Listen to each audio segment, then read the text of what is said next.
which takes us nicely as we talk about God to the Middle East. And Bob Carr has managed to upset a lot of people here in Australia and overseas with his memoir, saying that he thought that the pro-Israel, in particular Jewish community lobby in Australia, wielded too much power. What does Malcolm Fraser think of that? They certainly do. Now, somebody said this a month or two ago, and there was a sense of outrage. No, we don't have immediate access to the Prime Minister. No, we don't have that. We're just another group. Another lobby group. Well, in relation to the Gillard government, certainly, I'm sure what Bob Carr said was totally and absolutely correct.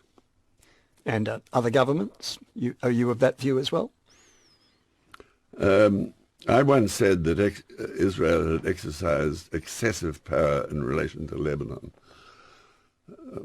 I got some pretty furious phone calls as a result, and people asked to come up to see me, and I thought it was going to be 2 and 3, and I found, well, there were so many they wouldn't fit in my office, so I said, well, let's go into the cabinet room. They all explained Israel's position, which I understood, and at the end of that discussion I said, well, gentlemen, I'm glad to have listened to you, but you know the Australian government's position. I said that the power Israel used was excessive.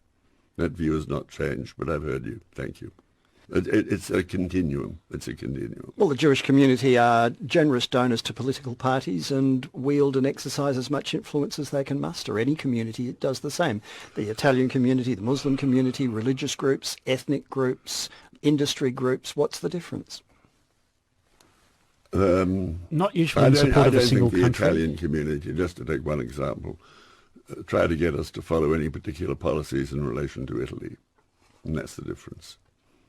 The Jewish community, but not all the community, because I've had many letters. I've got many letters in my office in the files that say, no, we don't agree with the publicly proclaimed leaders of the community in Melbourne.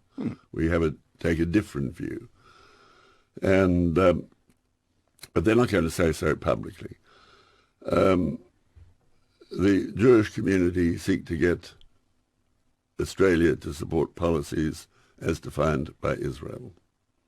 Look, Israel, years ago, during one of the wars, killed 30 or 40 Americans on a spy ship in the Western Mediterranean.